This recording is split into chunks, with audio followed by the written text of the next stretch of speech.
What's up, everybody? Oh, it's me. It's me. It's PLD. You almost slipped there. I almost did.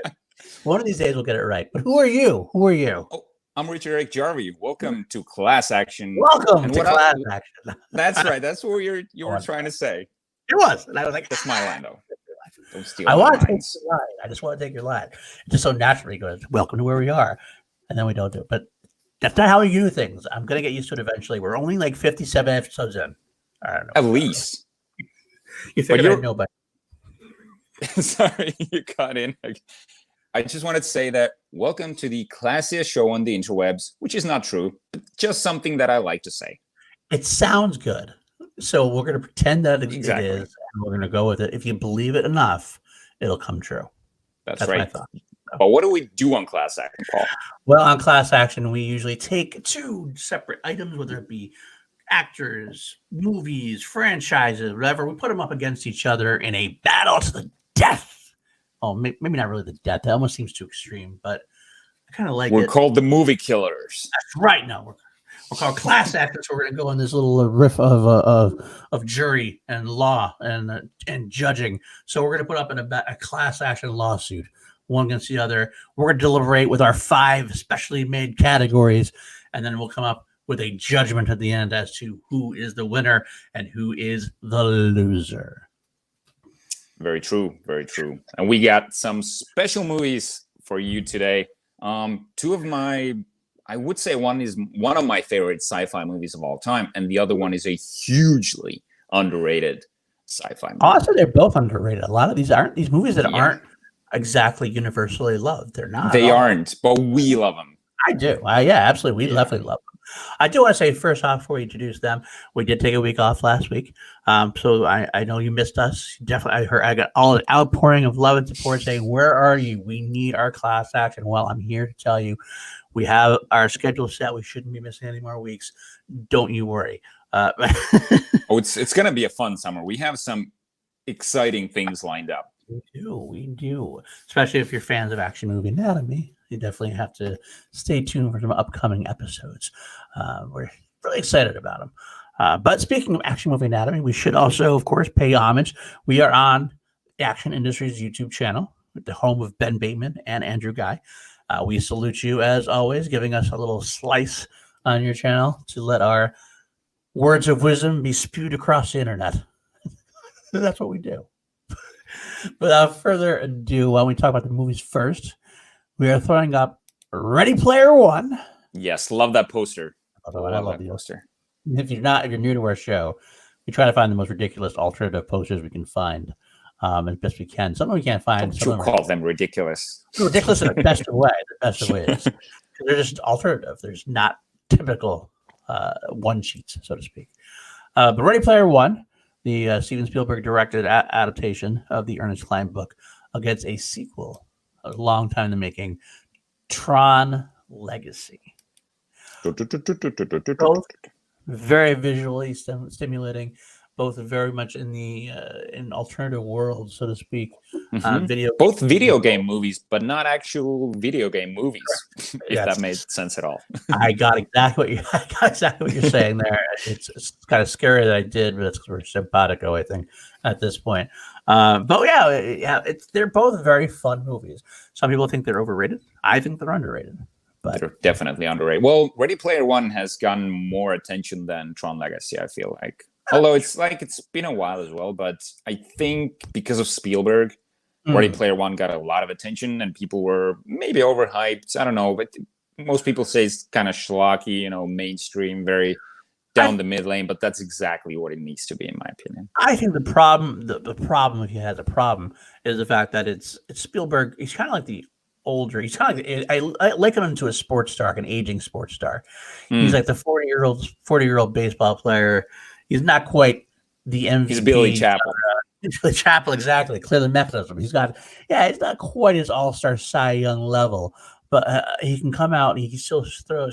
He's a wily veteran. He can still get the job done, even if it doesn't quite reach like the phenomenal heights that he had in the past. I think in a way it hurts the film because it's not Spielberg at his absolute best, but it's pretty damn good and pretty good enough for me. That's what I mean. So I loved it, the film myself. But yeah, same here. And well, Tron's director is Joseph Kosinski. Kominsky or Kosinski? Kosinski, right? Kosinski. First time, that was his first film, his feature film debut, and he made quite a splash. And it's a Disney movie as well. It was a huge undertaking. Yeah, considering it's one of those. It's actually, I liken it very much to what Blade Runner 2049 tried to do for Blade Runner. It was that kind of thing. 30 years later, whatever, how many years later, trying to visually update everything. I will say that Blade Runner 2049 might be my favorite movie of the decade. It's probably one of the greatest sci-fi movies ever made. So I can't say that Tron Legacy hit those heights. But it's set the groundwork for what Blade Runner 2049 did, I feel.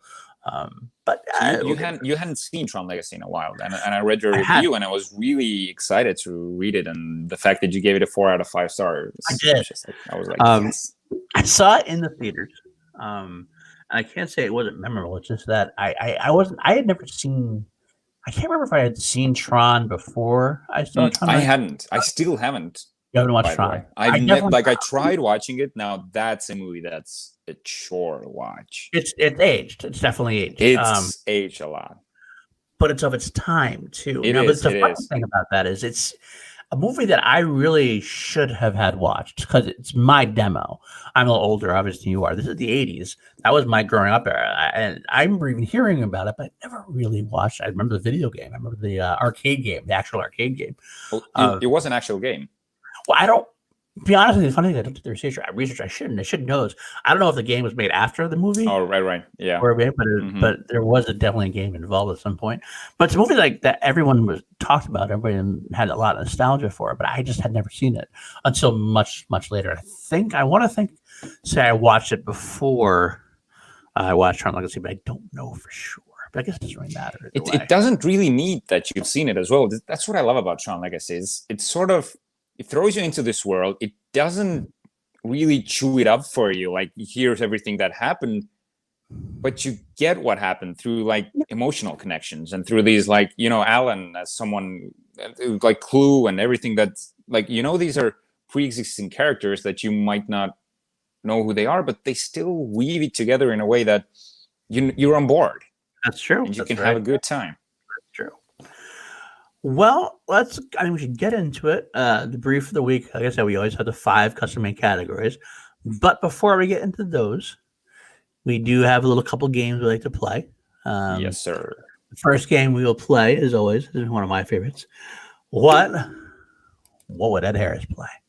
Ed Harris, my boy, my favorite actor of all time. I always think he elevates any movies. And so what we try to do is we actually recast him in a role in the films, or in some cases, we might actually write him in a new role to see, because he'll always make something better. So let's make these movies better by giving Ed Harris the love that he deserves and put him in these roles.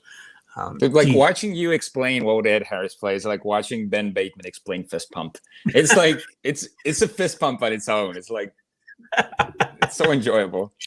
Not like me explaining Public Defender. Now that is a train wreck. Which we're gonna find out. We're gonna have you do. It's gonna come up in a couple minutes. So before we get to that lovely part of the show, let's start off.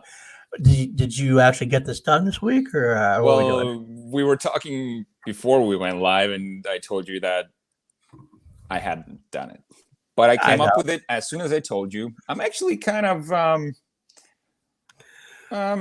it's a risk that I'm taking. It will either pay off or it won't. Bold strategy, God. Let's see if it pays off. Yes, sir. Go ahead. Let's see. Let's hear it. All right, I'll go first with my Tron Legacy, which is the safer choice, because honestly, it's the tougher one as well to cast, because you kind of want him as either Kevin Flynn or Alan or some of the older characters, but I would have him as the board member from the start of the movie, the shit weasel, if you'll say so, the guy who wants to take the company public. Right. Have him as this stern, sleazy, businessman. I get that. Mac. I just want him to be like, have no redeeming qualities about him. Just be a shit weasel. He could do it very well. He could definitely. And I'm gonna go other way. I'm gonna go. Maybe you said it a little bit more of an easy one, but I think I do want to see him as Alan Bradley / Tron. Mm. I can see him in that role. You don't get to see him in a good guy as much as you used to be able to. So putting him in that role where he can be good, but he can also play Rinsler as well and be have a little bit of an edge to him that way as well. I think that could fit in very, very well for my boy. Wait, is Rinsler and Tron the same? Like they have the same Alan face? Is that right? It's like de-aged But in a they're way. two different characters. Like Rinsler and Tron are actually different characters. Like that's where I, like me not seeing the original, I feel like I have some gaps. So you can fill them in if you want to. They were basically split into two in a way. Tron was the original person, or Tron was the original program. Yeah, like Tron was like Cluo was to Kevin, right? Right. And then Rinsler was kind of the made over version of him in a way. He got when Clue took him over and made him into Rinsler. It was the same basic character, just kind of like more of a different aspect to him to a degree. Right. So Rinsler is this more aggressive type. Yes, exactly. The guy who fights. Yeah, but that could be a cool thing also. Like, obviously, you can't have Ed Harris like doing these backflips and parkour shit, but you can have him. Fuck you. I wish you went like, fuck you, man. I almost said. Sorry about the cursing. But what I wanted to say is like you can have like Rinsler and Sam fight, and maybe Sam, kind of gets the upper hand and kind of smashes his helmet, and you can see some of Ed Harris's eyes. Yeah, or something like in The Last Jedi with Captain Phasma. Yep. We never saw her, but like a little bit of the eyes. Yeah, it will be cool. I like that. All right, what about Ready Player One? All right, so Ready Player One, I would have when everyone is like piling up to the final fight, like the Avengers Endgame moment. Everyone's coming to the rescue. We see these Teenage Mutant Ninja Turtles. We see all these like epic characters. And then we would see running in their uniforms is like Ed Harris, David Morse. Everyone's coming together. They're running, and they are General Hummel, and I can't remember the other guy's name. Damn it! I would have Ed Harris as General Hummel in Ready Player One because they can have characters from the movies in there. That's true. It is 90s, so it's a little bit out of the realm of the 80s that they try to do. But I do like where your head's at. I'd probably allow it, even though it was a cop out. I liked it anyway because it's a little definitely it's outside the box. I mean, it's the easy answer is obviously the Ben Mendelsohn character. You guys put him But Ben's so damn good. Ben is damn good. Ben is very damn good. I'm not gonna lie. He's a great villain on the shit weasel. He is. He really is. I would almost be curious if he could pull off. I'm gonna do it again. You're whitewashing someone, aren't you? No, not that way. The Sweetwater Ed Harris, the wild and wacky. Put him as James Halliday. All right. I want to see him be a little bit wacky, a little bit crazier, a little bit more. It's not a role he would normally be put in, but I want to challenge him and see what he can do in that kind of whimsical kind of role. He has some whimsical moments in some of his movies, which I'm going to show you when I do the Harris Dance on PLD Projects. Cheap plug right there. It's coming up soon. But I think you could see him in a very whimsical role, and not one might be the wrong word, but he's got an intensity to him that if he just dials it down from he needs to dial it down. That's where I have problems. He's too intense. Like Mark Rylance is very subdued, and he's this quirky, cool guy. He doesn't have this, this rock and roll sort of. Ed Harris is very stern. Right. But I haven't seen this side of him, so it's interesting. I think he can do it. He could have because you could have the same intensity, just trafficked in a different way. If that makes sense. So I'm interested to see. I want to challenge him because Mark Rylance does something. He does very well. He's so like it's such a small role, but he's so damn good. Like the way he talks is like almost monotonous, but he's not. He's like. Sometimes I just wish we could go backwards. Yeah. Pedal to the metal. Like this but there's something rock and roll about him at the same time when he's so, I don't know, laid back. You know what? You're right. You know what? I'm actually going to change it. I'm going to change it up. Why don't we try him to be the other one, though, Simon Pegg? Yeah, that actually I could see better. Although Peg is awesome, but I think he could be this. He would be a different character, though. I feel, but again, he'd be like, when he shows up at the end, is like, so I caught you guys or something, and be stern, and then have this soft side come in, sort of like that is a friend. I like that idea. I don't like that idea. All right, that's good enough. There we go. Fine with that. That's the end of. Does this look weird? There's like light. I feel like I'm. Oh, there's a little bit of an angel thing going on there. Look at that. It's like I'm taking off. You really are. Oh, look at you. You're like a godlike creature right there. Somebody's got a halo going on in front of it. Yeah, it's so weird. Love it. All right. I don't know why that was important, but it was very important. Everything we say is important. Or at least anything you say is important. Let's move on, though. We know where we got that. Where we move on to your favorite subject now. Oh, yes. We're talking about the public defender bit. What is that? What is that, Charlie? Do you want to know what that is? I do. Right. Tell me all about it. Pretty much what it is. It is an off-the-cuff list. We are getting a top 5 list of something. Usually we don't know, so we have to come up with the picks on the spot. So why do we call it a public defender? It is because in movies, usually the public defender is someone who has to do things off the cuff. They are overworked. They are underpaid. They can be as good at their jobs as they can be, but usually time and pressure is weighing on them. So they have to come up with stuff on the spot, hence off the cuff lists. How did I do? That's very offensive to public defenders. They're very hard working. Oh my God, Indiana Jones is coming in around. He's making guest appearance there for you. He was like, I liked his intro. It was, but no, you're right. Absolutely, I love this segment. I do. It's kind of a fun segment to do. This week we actually have a guest. Sometimes we have them live, but we do record at ungodly hours. So this week we couldn't. So they have someone who made videos for us to watch. We have a member of the Action Army who has made a video for both the top 5 list, or top 6 list, or whatever we're gonna dive into, and also have a second video where they're gonna give their list. We have to watch it and see if we agree with them or not. We'll watch that together. But the member of the Action Army is making, I think, I could be wrong, but I remember reading the email, the private messages we did back and forth. This might be his first appearance on a show anywhere, like first on-screen appearance for anywhere. You know him from behind the scenes quite a bit.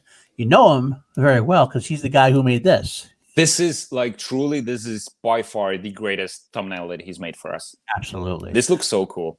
It is, isn't it? It's really cool. He makes awesome thumbnails, but he does work for everybody in like the Schmodown and Schmodown adjacent community. You know him, you love him. My boy, Jacob Patrick.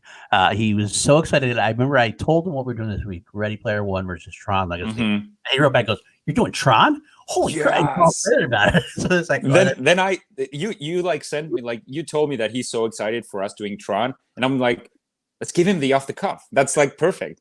Exactly. Let's do it. He recorded a video for us, and we're gonna watch it now, and we'll come back. We'll do our 5 list, and we'll see what he has to come up with. But without further ado, I'm gonna take off our little banner we made. Maybe we won't even see his, like you said, he's never appeared on any shows. Maybe we won't even see his face. Possible. So here we go. Let's see what happens. Wait, turn this up. Make sure it's right. All right.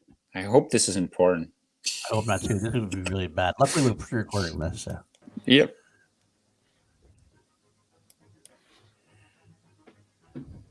This is very Tron-like. Look at that. Well. What's up, boys? PLD, Jarvie, 2 legends in the Action Army. It's your boy, Jacob Patrick, JP, making my first ever on-screen debut in some fashion. So let's see how this goes. I'm honored for it to be on one of the best shows on the YouTube space, Class Action, with my boys. Yeah. And here we are, talking about Ready Player One and one of my favorite movies, underrated movies, Tron Legacy. Yes, baby. And I'm beyond happy you guys are showing some love for Tron. So, I was approached to come up with a top 5 list of sorts, and I I can think already hear the I'm going to soundtrack. go with I love the music. top 5 animated CGI villains. Ooh. Strictly villains. Now, just to expand a little bit, let's take Thanos out of it. Shit. I think it's safe to say most people have him on this list. Crap. So, with him washed off, you can't take him. I want to see what you guys come up with. Discuss. Oh, I'm damn. excited. I love Oh, you guys. yeah. JP, that Oh, was that's fucking boy. amazing. That is my boy right there. That was so Oh, cool. that was He cool. really worked all on in. that one. Do it all in. I love it. Oh, so now we got to come up with top 5 of animated villains, not including Thanos. Not including Thanos. I've got one. I can go first. You go for it. One Okay, of go my ahead. favorite. It actually relates to this. I think this is actually my favorite actual video game movie, and it's from the movie Warcraft. Oh, And it's the orc villain. I think he's a mage or a caster of some sorts, and he's like pure evil. But he's like, what I love about Warcraft is they're all actually motion capture performances, and they're friggin' amazing, very well done. And I can't remember the orc's name. I think it's Guldum or Duldum or something like that. He is a vile villain, and he's awesome, and that's my pick. Okay. I'm gonna go with an old animated Disney classic villain. I love me some Scar from Lion King. Oh, I think that might be my number one, though. That is a great one. There's something about Jeremy Irons, like the lazy dialogue, the way he speaks.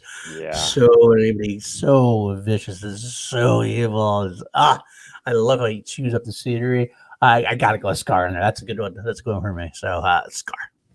Well, I'm in trouble now.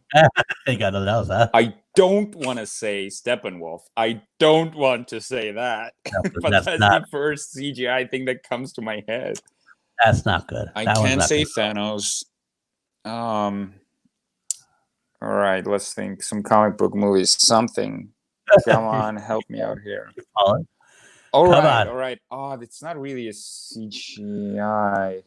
There's some CGI. I want to say Terminator and the metal guy. Jesus, I'm like blanking hard this time.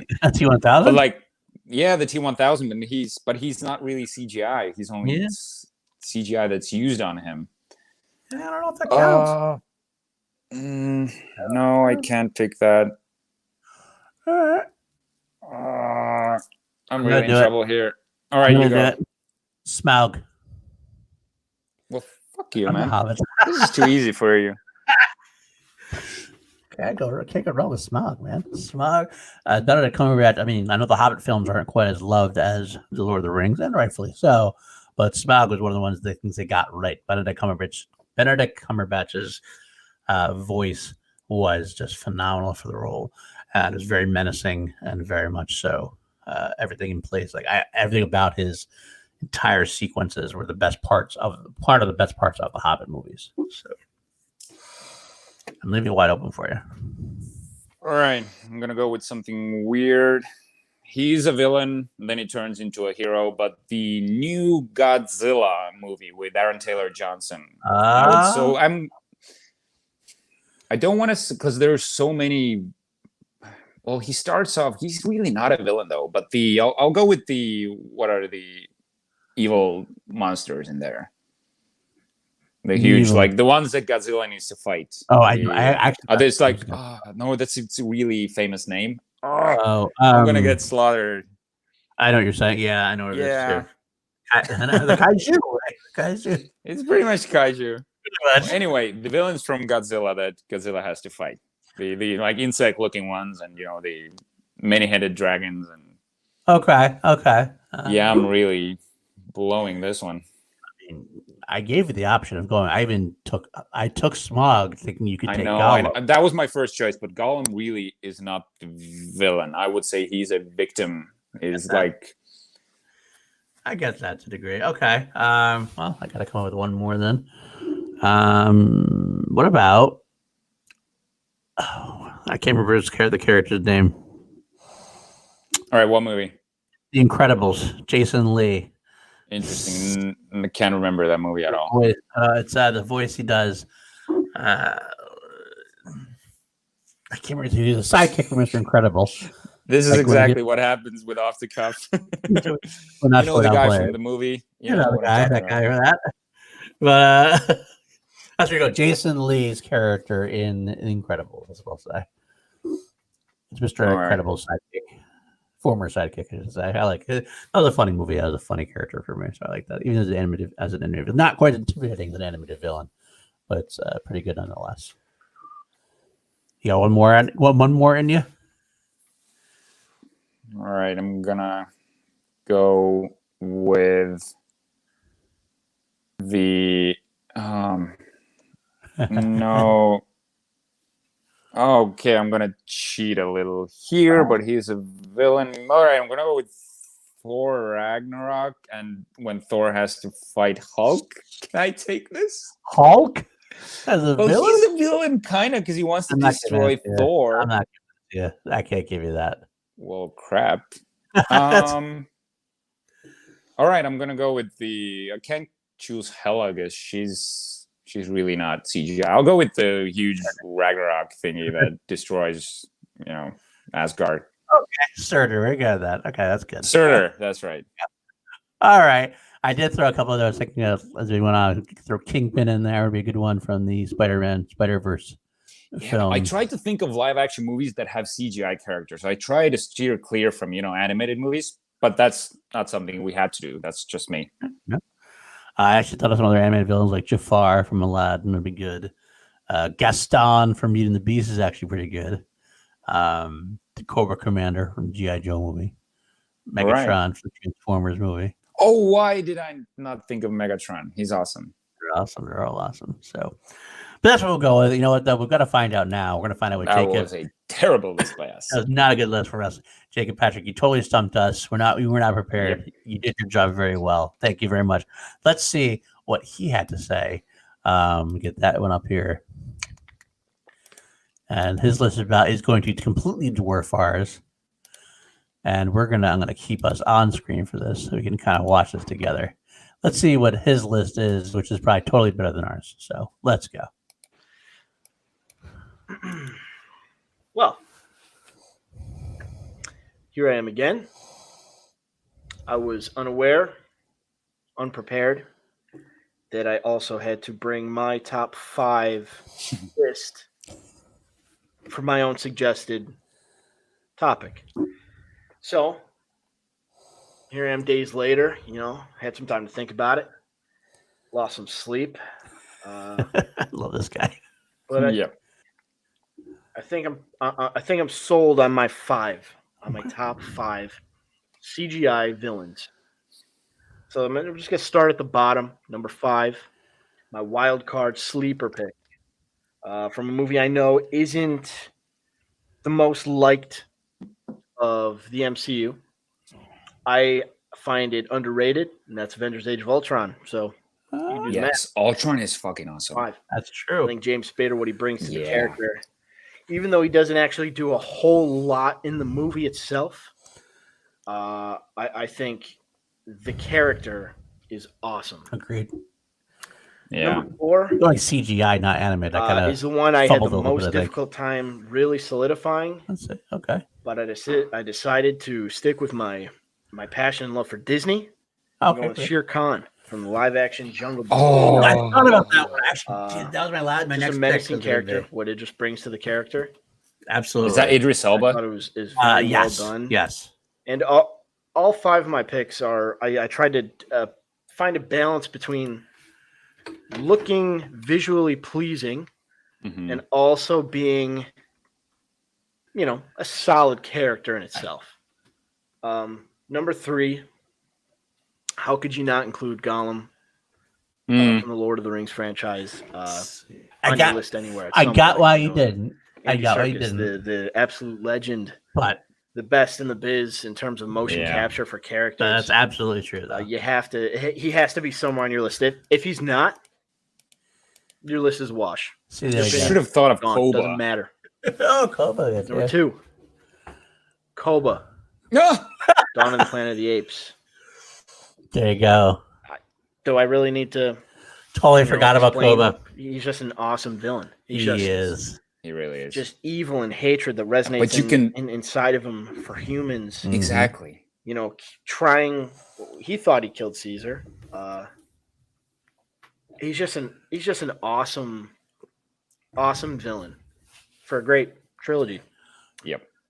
Number 1 though, easy is an easy pick. Oh. If Thanos is off the table, number 1, Davy Jones. Pirates of the Caribbean. Bill Nye. Holy. Didn't even think of that one. Shit. He is so good. That is By the time this movie came out, the visuals alone are mind-blowing. Yeah. For Davy Jones. That's very true. His voice, everything about it is incredible. And I'm such a huge fan of that character. Absolutely. Now, since this is pre-recorded, I haven't seen your guys' list or heard your list. Please don't. Great. Don't even bother. Maybe not as good as mine. Not as good as yours. Probably not. Definitely not as good as yours. It's great, I'm sure. No doubt you guys are great. Great minds. But yeah, you know, I'm glad I could do this for you guys. It was fun. And take care, boys. All right. Thank you very much, JP. Thank you, sir. Appreciate that. Awesome. Yeah, that's what we do. We make our guests feel good. You know, that's true. Absolutely. Because we look like idiots and they feel awesome. I do feel bad. I kind of feel like I misunderstood. He was definitely looking for the CGI aspect of it. I kind of went animated. But that's what public defenders do. Sometimes they mess up. That's very true. So yeah, I'll go with it. I went with Smog. That's one technically. That's CGI. Smog was a good pull. There you go. That was a great pull. And let's see. We could also. I'm sure the Disney movies are all getting live action versions also. So we'll do that. We'll be fine with that as well. Scar has got a live action one, right? Yeah, I didn't see the movie, but but that was pretty terrible. Fair enough. I can only go where I saw. Damn it. All right. Well, we're going to move on then. Let's get into our actual brief of the week, the actual meat of the show, meat and the potatoes of the show. We got our five soundtracks, 5 categories to delve into. We'll list them now and we'll break them down. The 5 categories we chose, some of them are, you're going to start seeing some of them more and more. I feel like we forgot to get to a rhythm we have. That just makes sense for every one we do. But some of them are just kind of better for others or not. This one we got with the first one, we went with the best soundtrack / score.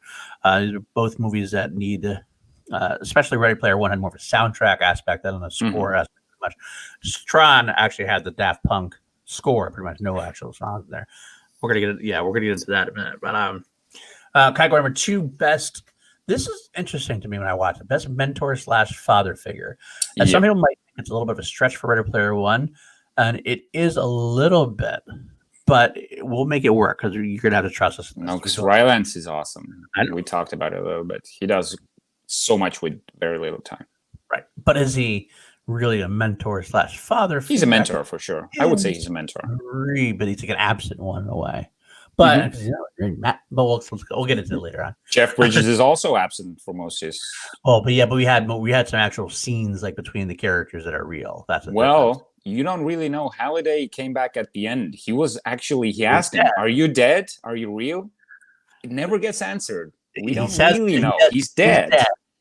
But he's not just an avatar. He did say that. Exactly. So yeah, that's very true. But as far as actual mentoring goes, we'll get into it. We're totally.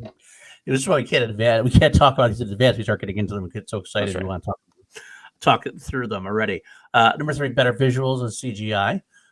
4, better villain, and 5. I think we're just going to make this our 5th category from now on. It's better fist bump.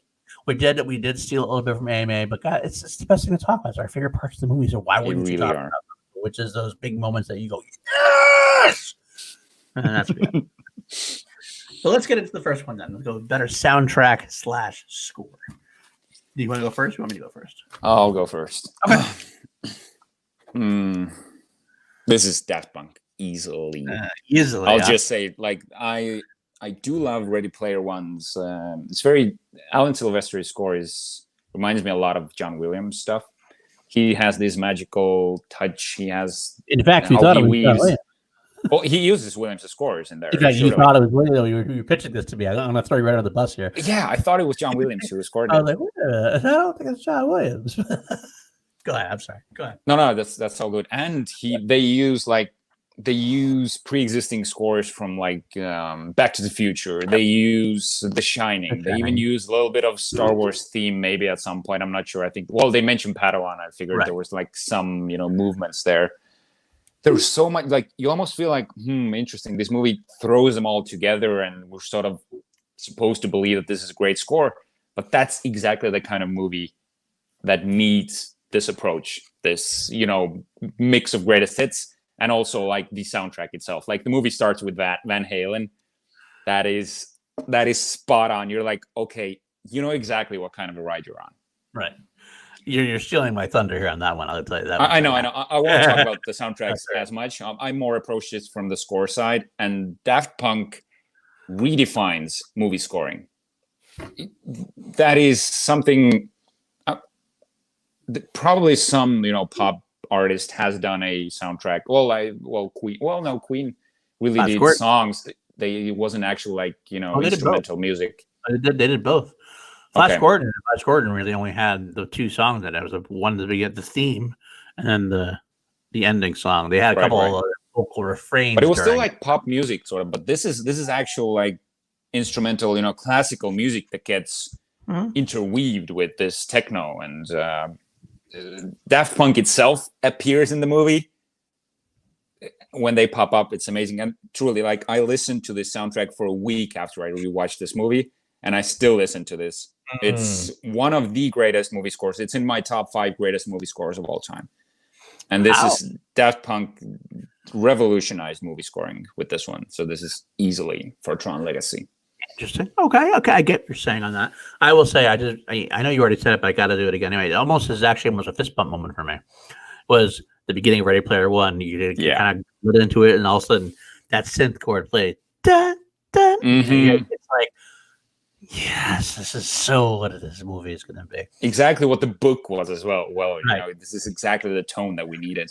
Exactly, and it worked so well. I got so excited, and the quotes from The Shining worked so. That whole sequence from The Shining was great. The Overlook music comes on. Dun dun dun dun. Dude, yeah, so good. And they, like I said, they had the Back to the Future stuff. They clip a lot of things. The only problem with the score to me is that the score from Alan Silvestri was, to be honest, to me, forgettable. The score itself was forgettable. I was more into the quotes. I think that's kind of like what that movie is. So it works. The soundtrack works on every single level. It's just not Daft Punk, and that's the only problem. I hate to say it's a big knock about it. That's not as good. It's just not as good as Daft Punk's. As Daft Punk. It's hard to be as good. It encapsulates the entire film. Like it just is part of the. Is it really a part of the layered of the scenery? It's like just as much a scenery piece as any of the program things are. It's that engraved into the things. I agree. I have to go with Daft Punk here. No problem. No doubt for me at all. And I love Ready Player One's music, but Daft Punk wins it for me. That is, they do something very special with it. It's an easy one right there. Yeah. Okay. So that's it for the first category. Second one is better mentor or father figure. So I'll let you take the lead on this one because we kind of need to discuss why we picked father figure. We did. We started talking about it. Like we kind of like. I mean, in Tron Legacy, it's kind of easy because it's exactly what it is. Jeff Bridges' character Flynn is a father to Sam, the lead character, and he disappeared for a long time inside the computer program. So that's a very definitive father figure role. Ready Player One's a little more nebulous. Mark Rylance says Halliday is not his father by any stretch of the imagination, but he is a father figure. I will say it's a father figure because I'm blanking on the Ready Player One lead character's name. The lead character. Yeah. The actor or the character? Food tie shirt. But Wade Watts. Wade That's it. Watts, yeah. That's bad. Wade Watts obviously doesn't have parents. He grew up with his uncle and his aunt in the stacks, and basically he was so obsessed with Halliday's world and that's how he became a father figure, because he was so learning from everything at the teat of Halliday, pretty much, and also a little bit of Simon Pegg's character as well, For sure. but I think it's not even cheating if you use Peg and Rylance in this instance. you could absolutely do that. And it works very well, especially the moment, like you said at the end, where you get that little tease for a sequel that maybe Halliday is still somehow around. I'm betting that's going to probably be explored in the sequel novel, possibly. But so which one's better per se? You got to say that the characters, they don't really care necessarily about being a father figure. They just care about their world. Whereas I think Jeff Bridges' character from Tron is doing almost everything for his son. It's a little late in the day. Like he's a father, got obsessed with his creation, obsessed with what was going on there. But when he turns and Clue starts taking things over, he's doing everything he can to save his son and his son's world. And he even says it, "You're my greatest creation." It's actually you. There's such good father-son moments in there. There is. And that's why I have to give this one to Tron as well. Because Jeff Bridges has these great moments in there that are very father oriented. Even when he's like being pissed off at him, you've done enough. Yes, that's one of my fist pumps. Yes, you've done enough, and it's like so like it's a teaching moment, and he's trying to do everything he can the right way, and everything's falling down upon him. But you know he has that love at the end, of course. Well, we'll get into fist pump moments, of course, towards the end too. But it's all about his father. So those father-son moments are key in a lot of these movies for us, as you know. And that one, there's nothing like that in Ready Player One. I mean, there's a similar thing at the end, a little bit with Halliday. That's still getting more about the world, really, more about the taking over the Oasis, rather than it is about a father-son era. It's nebulous enough to me that it can't compare to Tron Legacy overall. So I got to give it a shot. For me, it's a lot closer. I'm also giving this to Tron. I'll say this now, because of everything you said, and because Jeff Bridges is a friggin' rock star. He's as badass as Gandalf and like as cool as Lebowski. And the exact moment you said, like, you've done enough. You're really messing with my zen here, man. And he like sort of like calms down, switches gears, and he's like this cool dude again. Yep. And like his look, the robes, the luminescent Jedi Master robes that he's wearing. You totally stole my line there. He's so freaking awesome, and the way he uses Lebowski. Sorry. I'm just gonna say, did you not want to see Jeff Bridges as a Jedi now after watching Tron? And I would be okay if I had to recast Jeff Bridges as, if I ever had to recast Alec Guinness, now old man Jeff Bridges, or like even him as Qui-Gon or something like that. Even something like for sure, yeah. Qui-Gon is actually even better in a way because he's a rebel as well. Yeah. Or maybe it's even New Jedi. Even like if we did they went back and did like Knights of the Old Republic or something like that, we could have him be very much an awesome old man rebel Jedi type character. Disney, you have a pre-existing relationship with Jeff Bridges from Tron Legacy. Please cast him as a Jedi. Get at it. A Jedi Master. Yes, absolutely. But talking about Mark Rylance, we talked about it before, and it's really sure there's no real connection between them other than Wade Watts just worships the guy, right? But the way Rylance, I'm not talking about the relationship, but now just what Rylance does with the role, and it's so subtle. There's so little needed, yet the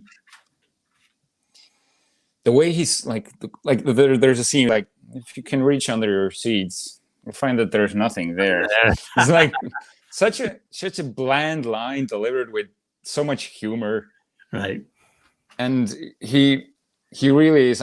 I can totally see why he got the Oscar win for Bridge of Spies as well. Like he's someone who flies under the radar but accomplishes so much. But you're arguing performance rather than the father. Yeah, probably, because I'm trying to find maybe some excuses for the character, because I'm going with Jeff Bridges as well. So that's the thing. You gotta like. It's more like you gotta. Mm. I agree.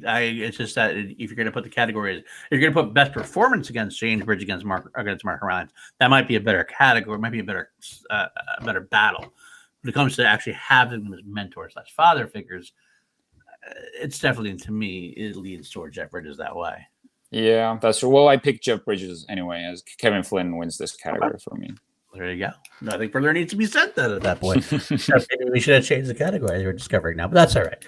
It happens. It happens to the best of us. So, all right. Better visuals / CGI. Your turn to start, I believe. Yeah, this is pretty much straightforward. Which movie had the better visuals / CGI? So, Tron's visuals are Ready Player One uses pretty much everything in the Oasis is CGI. Tron, you can tell, uses a lot of practical effects mixed in with CGI. Like Jeff Bridges, Kevin Flynn's hideout in the Sea of Simulation somewhere. You can tell that it's an actual set. They built these slick, glass-covered rooms and people interact with objects there. So that whenever they interweave stuff with practical with CGI, that's already one up for me. But Ready Player One uses, like, similar with the soundtrack, they use so much from other franchises and they try to mix it all together. Right. When you think about it, it sounds almost like this is not going to work. Right. But somehow Ready Player One manages to weave everything together and it still works. The graphics, everything, it's you can't tell that it's clunky. It's all done perfectly well, but Tron Legacy makes this an easy win for me, truly an easy win. The bikes, the light cycles, whenever they use their bikes or the hovercrafts, they like pull the sticks out for lack of a better word. And when we slow down, we get this slow motion build, almost like Iron Man suiting up in his armor. It's like it's such a cool movie, but yet it doesn't take away from the story. It's not too heavy on the visuals. And interestingly enough, I don't know if you remember this from the cinema, the movie was actually half 3D and half you had to take, like the opening sequence of the movie, you weren't wearing your glasses, and then they said 3D starts now, and we put on the glasses. Right, I do. So they did something that we've never seen before as well. That was kind of cool. So again, I'm going with Tron here. Okay. The slick look and how and also that's not CGI, but they use some CGI on the wardrobe, like the costumes. You can tell the luminescent stuff. So they weaved in stuff with practicality, and that just works for me. I will take that from you and say, again, I Ready Player One for exactly the same reason you said. They shouldn't have worked in a lot of ways. In fact, they couldn't even get all the clearances that they wanted to because it's so much more that were in the books that they just couldn't get, which makes sense because there was a lot to get. It's crazy amounts of IPs to get. And combined with the fact that Steven Spielberg didn't want to put any of his own stuff in there because he kind of felt it. Indiana just wants to sit on it. I don't know why he's doing Talking about Steven Spielberg, he's going to show up. That's right. Spielberg didn't want to have his IPs in there, not because of anything more than he felt to be almost arrogant to have him citing his own stuff as awesome, I guess, in a way. So they had to really work on him to get some things thrown in there. But the visuals work for the movie. That's what it is, because it is kind of like a cartoonish kind of movie in a way. So it's okay that the visuals were not quite as slick and crisp. You're not looking for realism when you get into the Oasis. It's supposed to be a little bit that kind of thing. And they do great work with it. I love everything about the visuals in there. Some of them, some of my favorite moments are visually oriented. I can't talk about the visuals CGI without bringing up the Shining sequence. Yeah, completely spot on, perfect. They recreate the hotel. It looks exactly the same. The blood sequence from the elevators, exactly, everything about it is so spot on. That's part of the visualization of the movie. I gotta give it so much more credit than what I said before. But but then I go back to Tron as well for exactly the same reasons you said. It's so slick, so perfectly created. The light cycles that were part of the original Tron are just updated and made so much slicker and so much cooler. And the glass rooms, everything's so done so perfectly together. The disc wars, like the everything construction. The constructions, they're moving from back and forth, and the characterizations, all of the things, like even the visuals of like the girls who like walk up to him. Yeah, very like, cool. Kind of cool things they do. I'm talking myself through. I don't have an answer yet. I'm still trying to think, because The Shining tips it so like heavily onto Ready Player One for me, but I think I gotta go. I think I gotta go Tron still. I still gotta go Tron, and I almost don't even know why. I'm like, I'll even give you some ammo which you can use to shoot down Tron if you want to, which I don't want you to do. But we got to talk about Jeff Bridges and the de-aging. yes, so that's probably one of the first things probably one of the first movies that used the de-aging technique. So it's understandable that it's not good. It doesn't look good, but weirdly enough, like, okay, the worst part about it is the opening sequence when they're in the real world, and he's like, someday I'll take you there. That's where it doesn't work. But when they're on the grid, this is a CGI world, right? So in there, it's kind of a, like you said, also like it's like in the Oasis. Right. It doesn't bother you because we're in a computer grid. I don't want to say program because programs are actual characters on the grid. Right. On the grid. So weirdly, and Jeff Bridges' voice makes that character so damn good. Like Clue, he's an awesome villain. He's really cool looking. So we'll get a villain later on. We're getting a villain soon. Yeah. But no, you're absolutely. I'm a bad host. I wasn't even going to bring it up because you have to bring it up. It was the first time, like you said, we've gotten very far since then. I mean, you look at something like Rogue One, a lot closer. People still had problems with it though. Something like the Irishman, you got even Irishman, you even got closer. You can't CGI old movement. Men, kind of. Yeah, exactly. Which still becomes the knock on Irishman. It's hard for me to really attack Tron for that though, because it was a step forward. It was a large step forward for anything they ever possibly could have done before. It worked enough that you're like, if you accept it a little, if you have to sit there and accept it. You have to go, okay, it doesn't look perfect, but it still looks pretty cool to see them try. But at the end of the day, it is a knock on it because it's not quite there yet. But I'm still giving it to Tron for everything. All right. Except for The Shining. I do want The Shining. I always think The Shining is the best of the visualizations. It is. It's probably one of the best parts of the movie. But it's still overall as a whole. So, all right. Let's get into better villain now. There we go. So we got Nolan Sorrento versus Clue.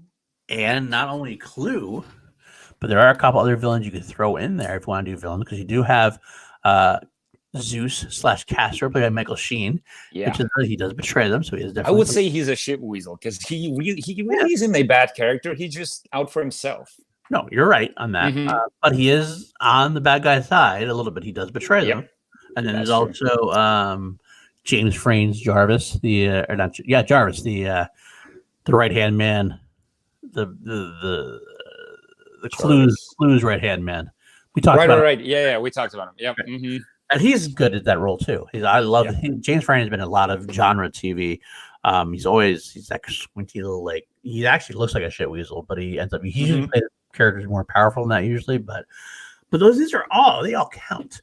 Whereas on the other side, Ready Player One, you have Ben Mendelsohn, who does a fucking phenomenal job at everything he's ever been in. But in this is Sorrento. But the other villain, unfortunately, is someone that I can't. She plays Xandor. The female is kind of just a one note, not very great character. His like muscle. Yeah. She does what she needs to, but she's fine. But she's fine. But like there's nothing. But like when you put up against Clue and the addition of Zeus Castor, Michael Sheen is one of my favorite characters in the whole movie. Oh, he's so awesome. He's like this very David Bowie-esque kind of like a villain in a way. Trader, but he's really kind of cool, very flamboyant. And you combine him with someone like Clue, who is a great villain because he's so charismatic. He really is. And he does what was asked of him. He builds the perfect world. He is a hero of sorts. Not like he's a hero of his own programming. But he's doing what is for the greater good, and it actually is in his mind the greater good because the users are 2-degree evil who have captured them and trapped them and everything else. He just wants freedom. He wants to be able to live his life and the best for his programs and his people that he leads. So there's something that has to be said about that. And there's actually that great moment at the end with Clue and Lynn. I did what you asked me. Right. It's that moment. This is what you wanted me to do. This is where you relate to his villain. Right. So there's something special about that to me, that Ben Mendelsohn, who is great, is still kind of a one-note villain. I am the rich guy who wants to take over the world and make a lot of money. It's not a lot of layers there. It's not like, so to me, I love a layered villain. So give me anybody. You're going with Tron? I'm going with Tron. Wow. I'm going with Tron. You're really surprising me. Ben Mendelsohn is a great actor. He's one of my favorite. He's actually one of my favorite living actors. Everything he's ever been in, I've loved him in. Absolutely loved him in. He's very smart, very intense. He adds a lot of layers himself to these roles, but this particular role is not meant to have many layers. It's the cartoonish bad guy with the one note. He's got one note. I am evil. I am a fuckhead, and I'm going to just make money. I gotta give it to the layered villain every time. Give me a clue. That is with your knock on Mendelsohn is my reason why I'm giving this to Ready Player One. It's because he has to be very one-sided. He has to be this shit weasel, your go-to villain type. And he's almost overplayed, but he works in a sense that it's a book for, I think it's a YA now. Pretty much. Oh no, it actually relates to all generations. That's what's so great about Ready Player One, because it throws back so much, physics and stuff. But Mendelsohn has this ability to make this slimy businessman mentality seem very natural and enjoyable, and you love to hate him. He has this slur as well when he's the scene when he has all these zoologists in his ears, like, I would rebuild all these schools and make them, the Ferris Bueller high school is like, and I'm a cool guy like you. That's just me, man. He's so with Duran Duran. Yeah, he's being such a guy. And I do love that when he's trying to seem cool, but it's not really working. But you appreciate what he's doing as an actor. Yeah. I don't know. I do agree. But like Clue, I do love that he's so charismatic. The villain is so charismatic, and the final part when I did everything you asked of me, man. It's like that's where they connect again. That is where they are the person that they were meant to be. Right. But I don't know, like Nolan Sorrento, Ben Mendelsohn, he's meant to be a villain. Like, I do love when he's a good guy, but he's your what's the ship weasel from Air Force One. He's like the the guy I'm talking about. God damn, we're so bad at that. that guy from that movie. That guy. We love movies. We do. We love movies. But go ahead. I'm sorry. This goes to Ready Player One because I get it. I do love that one-note villain, and it works in this movie.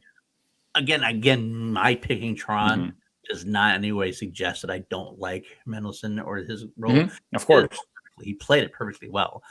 I actually love he's one of my favorite parts of the movie. I just have that soft spot for a layered villain like that Clue is to me. So that's what it is.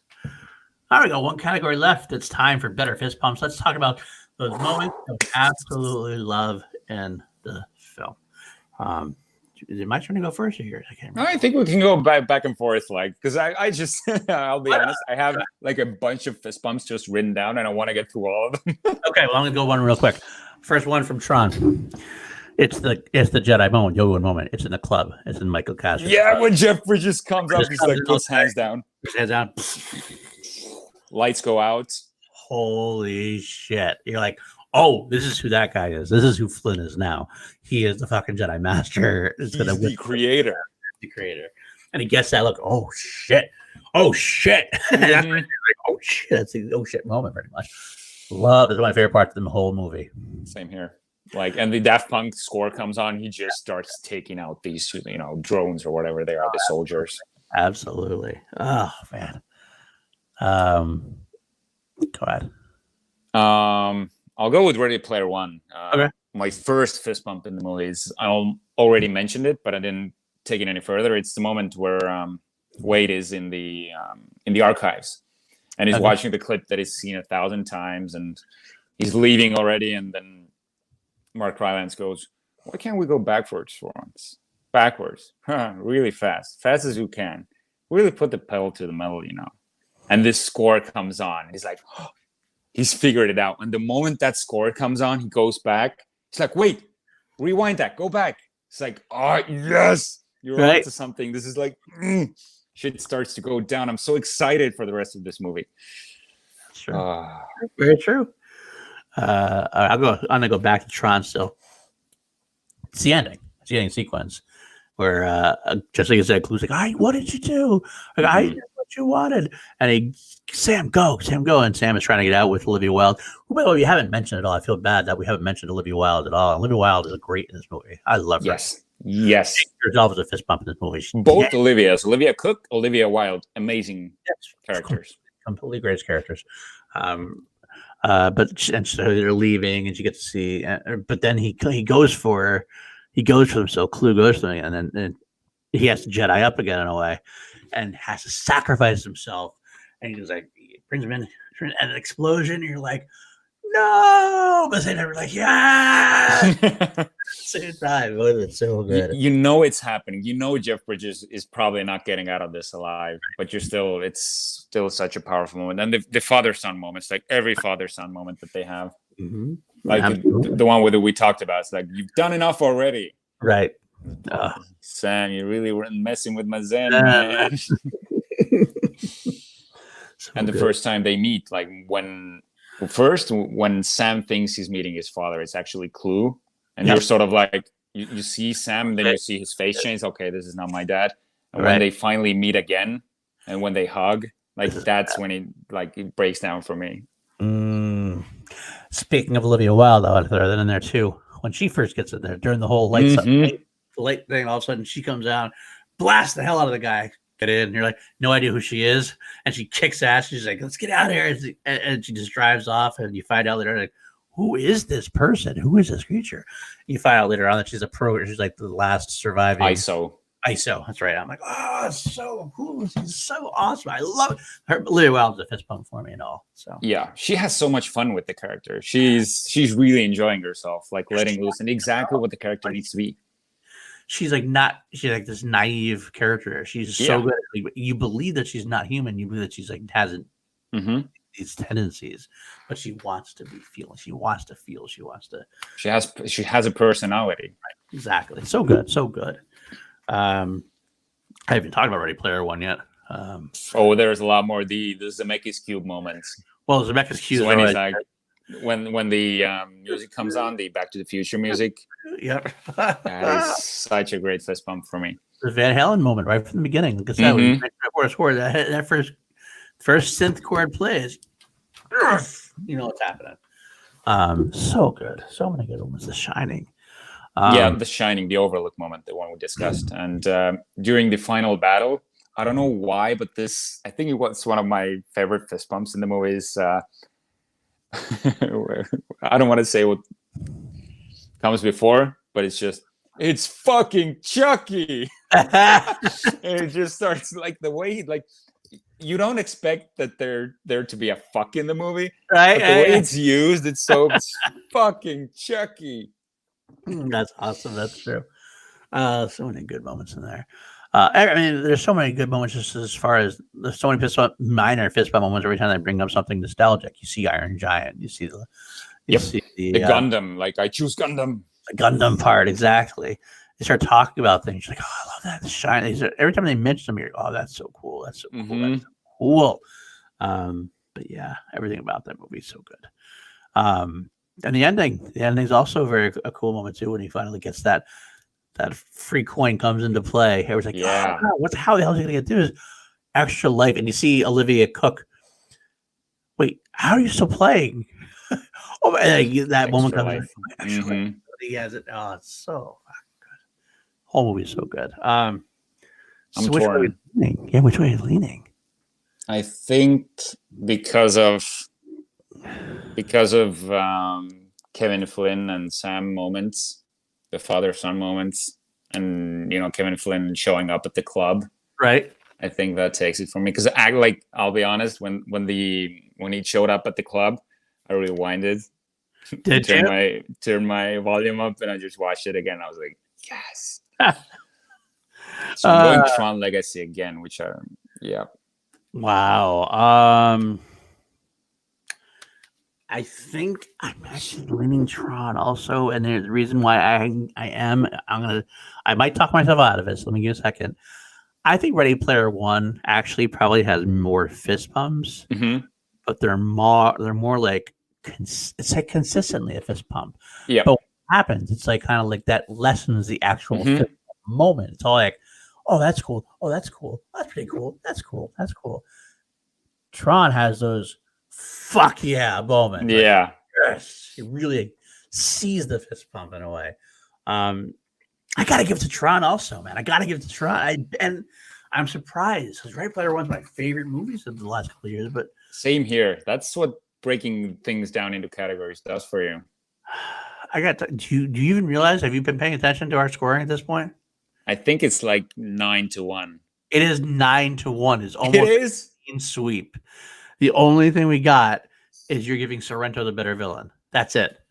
It's 9-1. Tron win.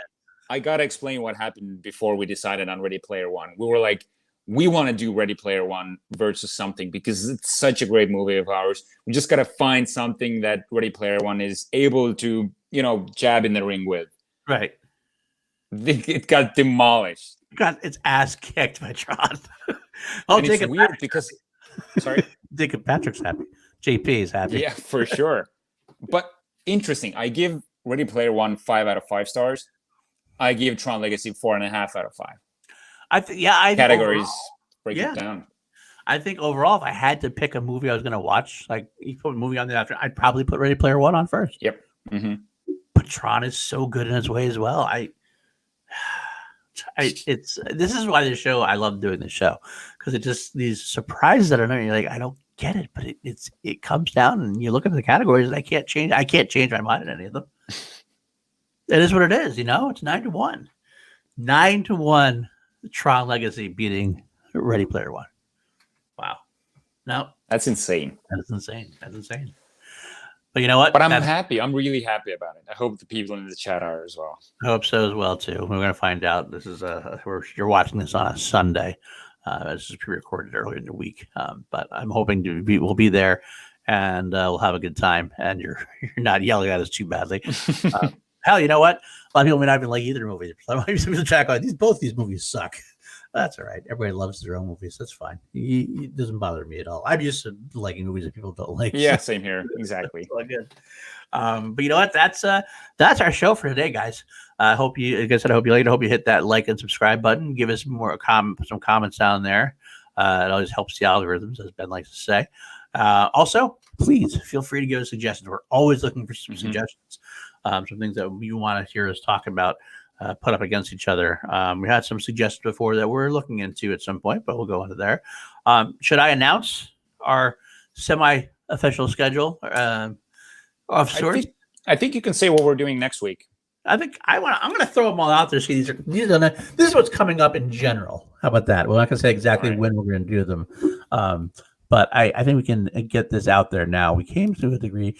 It's going to be a long summer, but we have to do a couple of episodes in a week because we have a lot of vacations planned.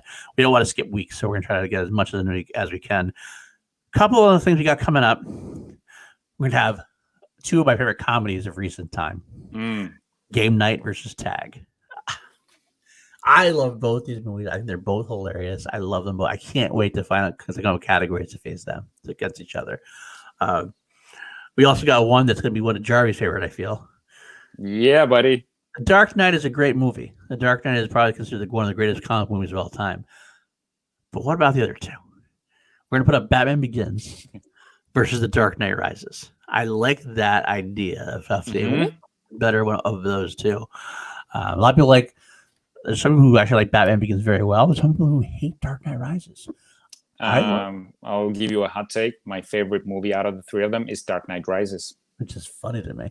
Well, I guess you're going to come to some categories that Batman Begins can win then. But I'll make it see. No, categories can change everything. As we just found out. Also, we're going to have a special Independence Day, 4th of July episode. We're going to put up two of my favorite of Mel Gibson's movies, Braveheart versus The Patriot. Oh, yes. So good. Angry Mel Gibson from the 90s. He's the greatest. It's going to be such a great. Damn him. Damn that man from The Patriot. So good movie. So beyond that, we do have some guests coming up also. We're trying to work out our schedule right. We're going to have Eddie Green from Eddie Green's 101, a very famous action movie anatomy fan. Been a long-time supporter, and he's seen a couple of our episodes as well. And Richard was just on his podcast, which was a very awesome episode. I love hearing you guys have that conversation. You guys are very smooth talking together. I learned stuff about you and stuff about Eddie, and it was a lot of fun. But of course, it did spur on one of our topics of discussion. Yeah, buddy. It's one of those ones that people might not like either movie, but that's okay. We're gonna do it anyway because I love them both. Denzel versus Denzel. Denzel versus Denzel. The Taking of Pelham 1, 2, 3 versus Unstoppable. I know I heard that. Ben Bateman's heart just stopped a little bit because he loved it so much. He loved taking. And Drew is like, I'm not watching that episode. In fact, Drew said, "Oh, that's going to be an exciting one." That's what he told me. Yeah, that's what Drew said. Drew's not a big fan. But also, I will wrap up and say, because of that, we did talk to Ben Bateman, and Ben Bateman is going to make an appearance on a Class Action Live episode we're going to do, where we'll be ranking Tony Scott's movies, top 5 Tony Scott movies. He's got such an amazing filmography. Underrated, very underrated. A lot of fun movies, and that's why I'm doing that's why, if you've noticed, I've been watching all the Tony Scott movies because I try to figure out which ones I want to put in the top 5. But that's it. That's it for this week. Jarvie, where can the folks find you? You can find me at Richard Eric with a K Jarvie on Facebook and Instagram, and you can find me here weekly talking with Paul DiNuzio about movies. There you go. You can find me at Paul_DiNuzio. You can find me at the Team Action Patreon, patreon.com/Team Action, where we have all sorts of new fun tiers and content coming from Ben and Drew, including the General Debate, which is a show that I host alongside Ben and Drew bi-weekly, every other week, where the General can debate other topics. That we just had one this week, which was the greatest trilogies of all time. Next one is going to be in 2 weeks. Greatest movie death of all time. Should be a lot of fun. Get a lot more submissions from these generals in the Action Army. Should be a lot of fun. But you'd also find me in the Call to Action podcast or Chilled Action, which is where we do an interview of the Schmodown superstars, being Danielle Ramirez. That's always a fun time. And finally, I feel like I'm talking forever. I have one more out there in there. My PLD projects. I do my show on V and the Walk Through the Science Fiction Saga. I will be starting the Renaissance kind of imminently. Next couple of weeks is what I'm hoping. I'm waiting for a few thumbnails and waiting for an idea, a little format thing I have to just figure out a little last thing, but I'm right on the cusp. And I also will hopefully be doing an interview show soon on that as well, which I will definitely be asking my boy Richard Eric Jarvie to be on an episode of. We'll go from there. Otherwise, that's it. Love you guys. Thumbs up, subscribe. Let us know what you think.